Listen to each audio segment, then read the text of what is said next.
क्या आपने कभी एक ऐसी प्रेम कहानी सुनी है जिसमें एक आत्मा और एक इंसान का प्यार हो जो मौत की सीमाओं को भी पार कर जाए? हमारी आज की कहानी एक ऐसे ट्रक ड्राइवर की है जिसकी मुलाकात एक रहस्यमय लड़की से होती है, लेकिन कुछ देर बाद उसे पता चलता है कि वो कोई साधारण लड़की नहीं बल्कि एक आत्मा है। क्या होता है जब एक अधूरी मोहब्बत आत्मा की मुक्ति का रास्ता बन जाती है? जानिए इस दिल दहला देने वाली प्रेम और रहस्य से भरी कहानी में, जहां प्रेम की ताकत मौत को भी मात दे देती है। अगर आप लोग हमारे चैनल पर नए हैं तो प्लीज चैनल को जरूर सब्सक्राइब करें ताकि ऐसे ही कहानी आप लोगों को मिलता रहे। तो चलिए कहानी शुरू करते हैं। राजेश एक ट्रक ड्राइवर था जो हर रोज लंबी यात्राएं करता था। उसकी जिंदगी सड़क और अकेलेपन के साथ ही कट रही थी। एक दिन वह एक सुनसान रास्ते से गुजर रहा था जो घने जंगलों के बीच से होकर जाता था। शाम हो चुकी थी और घने बादल आसमान को ढक चुके थे। अचानक उसकी नजर सड़क किनारे खड़ी एक लड़की पर पड़ी। वो भीगी हुई थी और मदद मांग रही थी। राजेश ने ट्रक रोका और उसे अंदर बैठने का इशारा किया। लड़की ने कहा कि उसका नाम सविता है और वह पास के गांव में रहती है।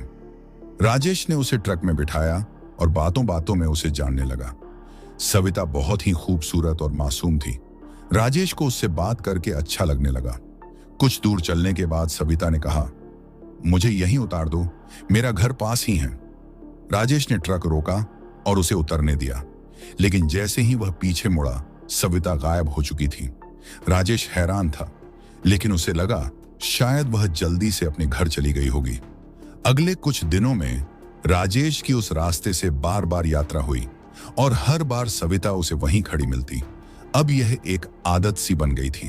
राजेश और सविता के बीच एक अजीब सा रिश्ता पनपने लगा। लेकिन एक दिन राजेश ने सोचा कि उसे सविता के बारे में और जानना चाहिए, इसलिए उसने उस गांव में जाकर पूछताछ की। गांव वालों ने बताया कि सविता नाम की एक लड़की कई साल पहले इस रास्ते पर एक दुर्घटना में मारी गई थी। वह एक ट्रक से टकराई थी और तभी से उसकी आत्मा उसी जगह भटक रही है। यह सुनकर राजेश के पैरों तले जमीन खिसक गई। वह समझ गया कि जिस सविता से वह रोज मिलता था वह कोई इंसान नहीं बल्कि एक आत्मा थी। लेकिन डर के बावजूद भी राजेश का दिल सविता के लिए धड़कता रहा। उसने महसूस किया कि सविता की आत्मा को मुक्ति नहीं मिली है, क्योंकि वह किसी से प्यार करती थी और उसकी जिंदगी अधूरी रह गई। एक रात जब राजेश फिर से उस रास्ते पर निकला तो सविता ने उसे आखिरी बार मिलने का संकेत दिया। सविता ने कहा, मैं तुम्हें छोड़कर नहीं जा सकती, पर मुझे जाना होगा। तुमने मुझे प्यार दिया और अब मेरी आत्मा शांति से जा सकती है। यह कहते ही सविता ने राजेश का हाथ थामा और धीरे धीरे उसकी छाया धुंधली होने लगी और वह हवा में गायब हो गई। उसके बाद राजेश ने कभी उस रास्ते पर सविता को नहीं देखा, लेकिन हर बार जब वह उस रास्ते से गुजरता तो उसे ऐसा लगता कि सविता अब भी कहीं ना कहीं उसके साथ है। राजेश के जीवन में अब सविता की जुदाई एक खालीपन छोड़ गई थी। भले ही सविता की आत्मा मुक्त हो चुकी थी, लेकिन राजेश को हर रोज उसकी याद आती थी। वह जब भी उस सुनसान रास्ते से गुजरता तो उसे सविता का एहसास होता था, जैसे उसकी छाया अब भी उसके साथ हो।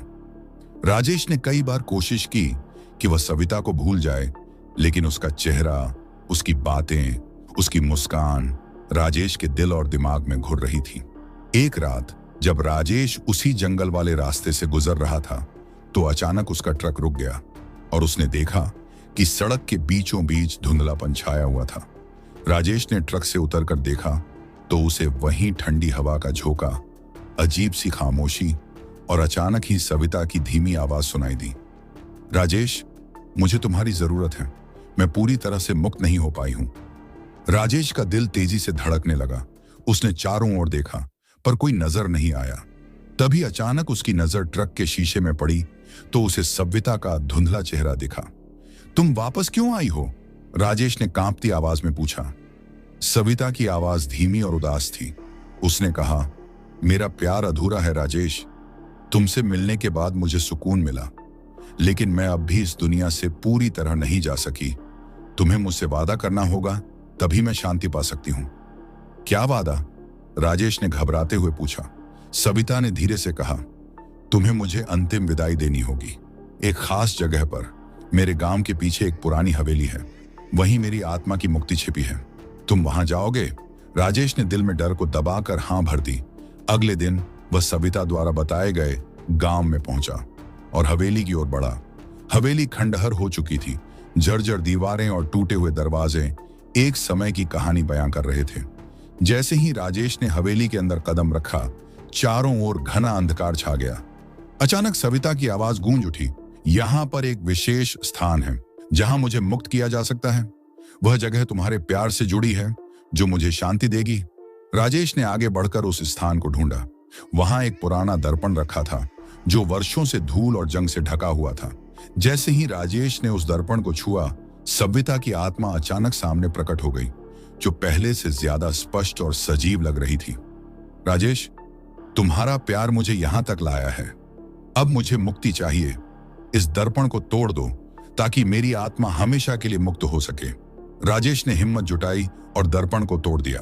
दर्पण टूटते ही एक चमकीली रोशनी हवेली में फैल गई और सविता की आत्मा मुस्कुराते हुए धीरे धीरे रोशनी में विलीन हो गई और कहा, धन्यवाद राजेश।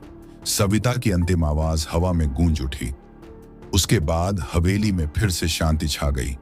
राजेश जानता था कि सविता अब पूरी तरह से मुक्त हो चुकी है। उसने भारी मन से ट्रक की ओर लौटकर देखा और एक अंतिम बार उस हवेली की ओर मुड़कर विदाई दी। अब उसे सुकून था कि उसने सविता को शांति दे दी और उसकी आत्मा हमेशा के लिए आजाद हो चुकी है। अब राजेश जान चुका था कि सच्चा प्यार केवल साथ रहने में नहीं, बल्कि किसी को मुक्ति देने में भी हो सकता है। अगर आपको राजेश और सविता की इस दिलचस्प और रहस्यमयी प्रेम कहानी ने रोमांचित किया हो, तो ऐसी और डरावनी और रहस्यमयी कहानियों के लिए हमारे चैनल को जरूर सब्सक्राइब करें। हर कहानी आपको एक नई दुनिया में ले जाएगी, जहां प्यार, डर और रहस्य की अजीबोगरीब घटनाएं आपको बांधे रखेगी। तो सब्सक्राइब करें और जुड़ें हमारे साथ ऐसी रोमांचक यात्राओं पर जो आपकी कल्पनाओं को नई ऊंचाइयों तक ले जाएगी। धन्यवाद।